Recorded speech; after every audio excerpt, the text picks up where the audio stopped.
All right, shalom, Shalom. and welcome to our new moon, new month celebration. As if there's anyone new, a new moon is a new month. This is the calendar system that Yahweh has given unto us, and you can go through.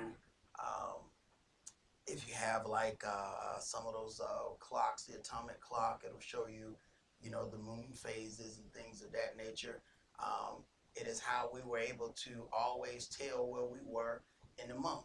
All you had to do was look up in the sky and you saw the phases of the moon, and this was how we knew where we were in our month. Before we got to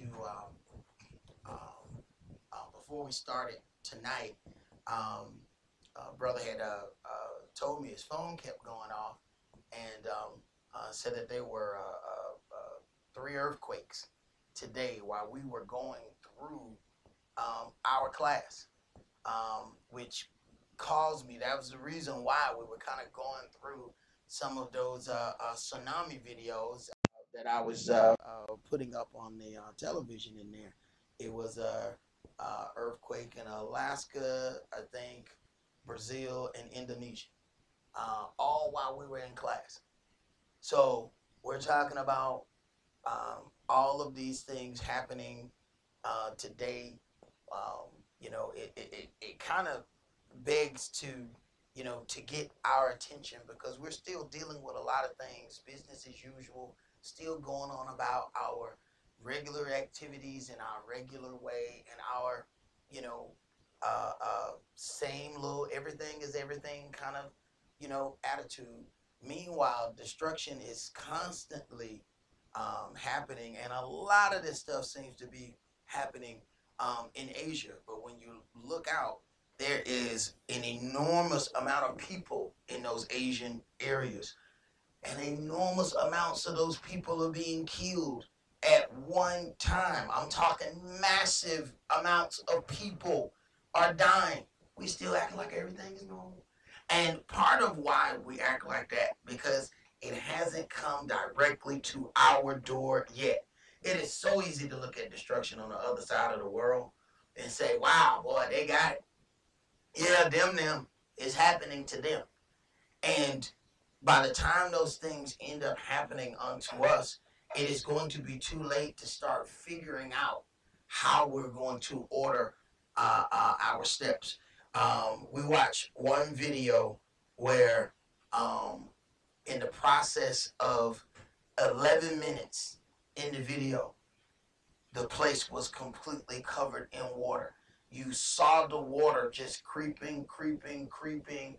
And by 11 minutes, these people were watching this bridge basically get completely taken over.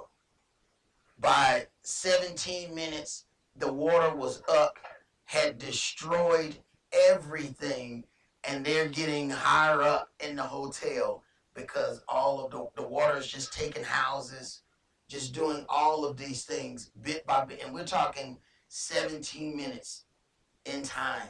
And this is the kind of destruction that has ended up happening. And you're talking about from an earthquake to a tsunami. So we're talking about one problem that causes something else. And then when we consider the children of Israel coming out of Egypt, you're looking at all of these plagues, but we have to consider that one major thing ends up putting all the other things in play to come right behind it. Because once you have, these earthquakes in various places, you're going to have other situations that's going to come right behind that. It's not just going to be, okay, this one thing happens and it's done. And we've read about judgment coming, about the sun and the moon changing state, the earth reeling to and fro like a drunkard. You think a earthquake? When we use the term earthquake, we're talking about that specific part of the earth where we are. Consider the earth reeling to and fro like a drunkard. You're not talking about an earthquake in one place then. You're talking about multiple earthquakes in multiple places at the same time. So if we think that Yahweh is not able to get our attention, we're going to have to figure out some things on how we're going to deal with where we stand with the creator of all things. I'm not going to hold you long tonight. Let's start in Numbers chapter 16.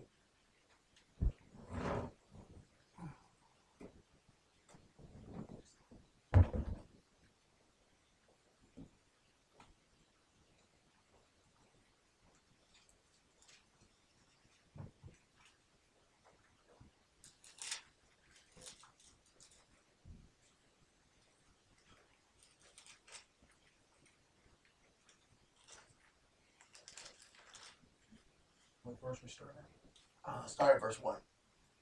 Numbers chapter 16 and verse 1.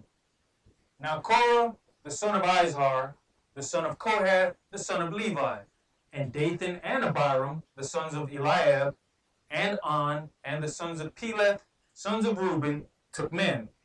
And they rose up before Moshe with certain of the children of Israel, 250 princes of the assembly, famous in the congregation, men of renown. And they gathered themselves together against Moshe and against Aaron, and said unto them, You take too much upon you, seeing all the congregation are holy, every one of them, and Yahweh is among them. Wherefore then lift you up yourselves above the congregation of Yahweh. Now, of course, this is being said after he has done all of these things. Now it's him lifting himself up, not that he was called to do a job. Go ahead.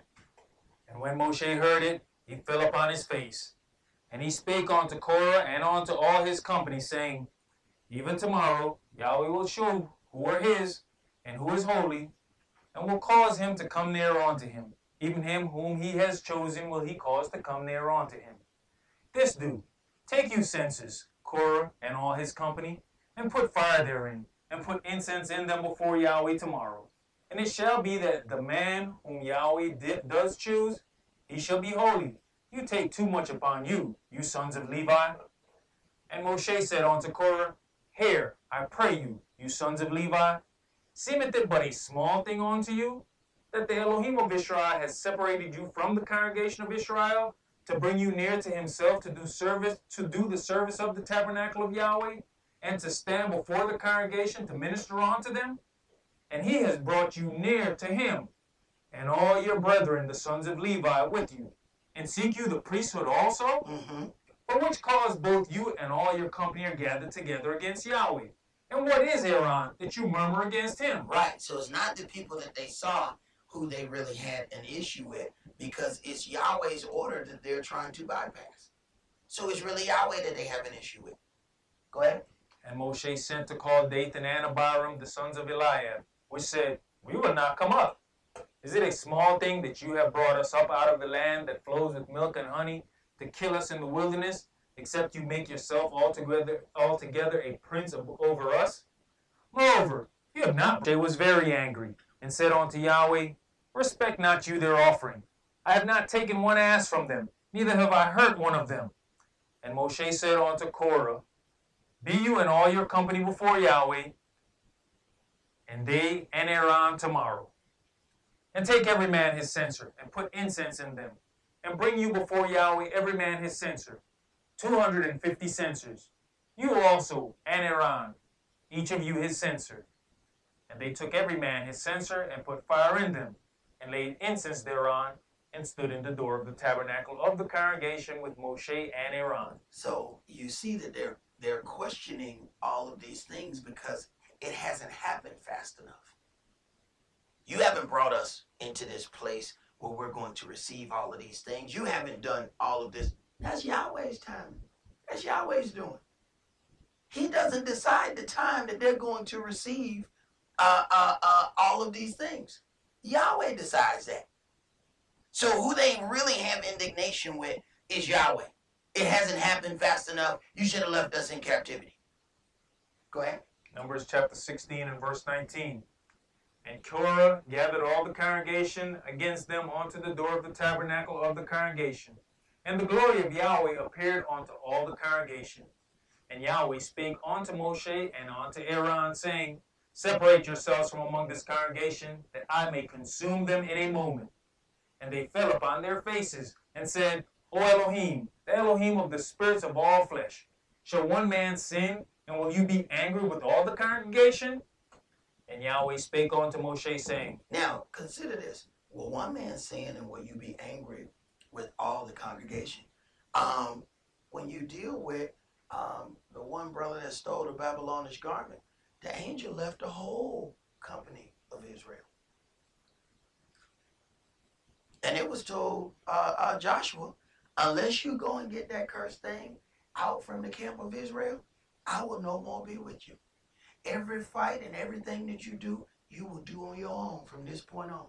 Now go find that cursed thing and get it out the camp. So will one thing cause an issue? We sure seen that one thing cause an issue. He went and stole something, hid it amongst the children of Israel, and the angel wasn't going to go with us no more. Go ahead. Verse 24. Speak unto the congregation, saying, Get you up from about the tabernacle of Korah, Dathan, and Abiram. Right. You got to know when to separate yourselves. And they are being told, separate yourself. They have gotten off into some things here. Separate yourself. So they got to separate themselves from one another, from the ones who are pushing this agenda. Go ahead. And Moshe rose up and went on to Dathan and Abiram, and the elders of Israel followed him.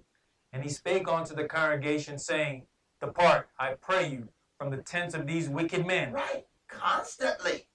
Separate yourself. Some things are about to happen. You need to separate yourself. Go ahead. And touch nothing of theirs, lest you be consumed in all their sins. Mm-hmm. So they got up from the tabernacle of Korah, Dathan, and Abiram on every side. And Dathan and Abiram came out, and stood in the door of their tents, and their wives, and their sons, and their little children. And Moshe said, Hear me, you shall know that Yahweh had sent me to do all these works, for I have not done them of mine own mind. Right. If these men die the common death of all men, or if they be visited after the visitation of all men, then Yahweh has not sent me.